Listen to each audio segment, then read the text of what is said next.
Bonjour à toutes, aujourd'hui je vous présente un nouveau nail art avec la technique Zostovo qui est une technique qui vient de Russie, qui est facile à faire et rapide. J'ai d'abord commencé par poser une base jaune crème de l'un des derniers Color Club, en entier sur l'annulaire et en French sur les autres. Donc pour la French, j'ai mis d'abord un vernis beige, une première couche directement au pinceau de vernis, puis la deuxième couche et je m'en sers pour coller quelques paillettes et quelques pigments dorés rosés. Ensuite, j'écrase les paillettes, c'est très important pour ne pas qu'elles gênent pour la suite. Je balaye les paillettes, donc le surplus qui n'a pas collé. Ensuite, j'ai posé mes peintures pour le Zostovo sur ma palette humide. Je vous invite à aller voir la vidéo pour vous expliquer à quoi ça sert et comment la fabriquer. Puis j'ai choisi 4 couleurs pour le Zostovo, donc il faut toujours 4 couleurs.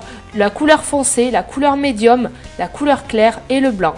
Puis le pinceau rond pour le Zostovo. Je commence donc à faire sur mon ongle la fleur. Donc la fleur se compose de plusieurs pétales et un pétale est composé de 3 gouttes, une petite goutte, une grande goutte et une petite goutte.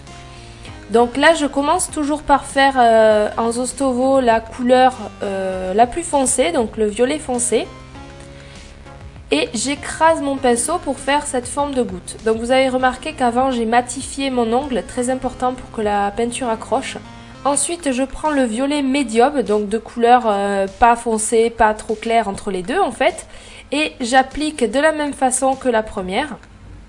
Ensuite, je prends le violet médium et je balaye mon pinceau dans le rose clair pour faire comme une sorte de one stroke sur le pinceau. Puis, tant que c'est pas sec, je refais par-dessus et j'ajoute un petit peu cette touche de rose. Donc on aurait pu prendre du violet clair ou un bleu clair, ça c'est pas important, il faut prendre juste une couleur claire qui soit assortie.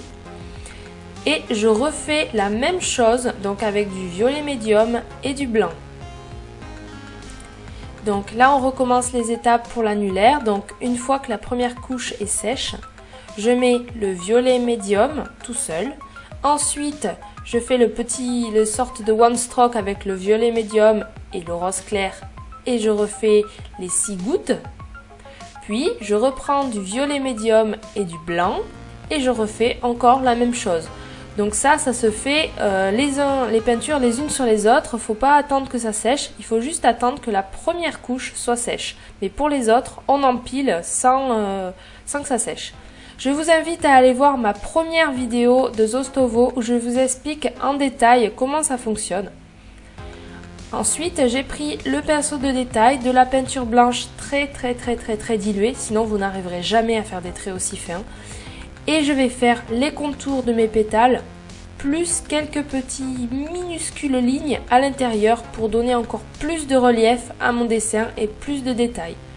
Je rajoute également à l'intérieur des traits en violet foncé, toujours pareil pour donner plus de relief. Puis des gouttes. Donc je reprends le principe du Zostovo, c'est-à-dire que je fais une goutte en foncé, une goutte en médium, une goutte en rose clair, puis en blanc. Ensuite pour la déco, j'ajoute quelques petits points au milieu, je pose mon top coat et j'en profite pour poser 2 mini strass. D'ailleurs ces strass, ils sont vraiment géniaux, si vous avez l'occasion de commander sur le site LM Cosmétique, il faut vraiment les prendre parce qu'ils sont minuscules et ils sont trop jolis. Voilà pour cette vidéo, donc j'espère que ça vous a plu et que vous allez me montrer ce que vous avez fait sur mon Facebook. Et moi je vous donne rendez-vous vendredi prochain pour un Panic Nail Art. À bientôt!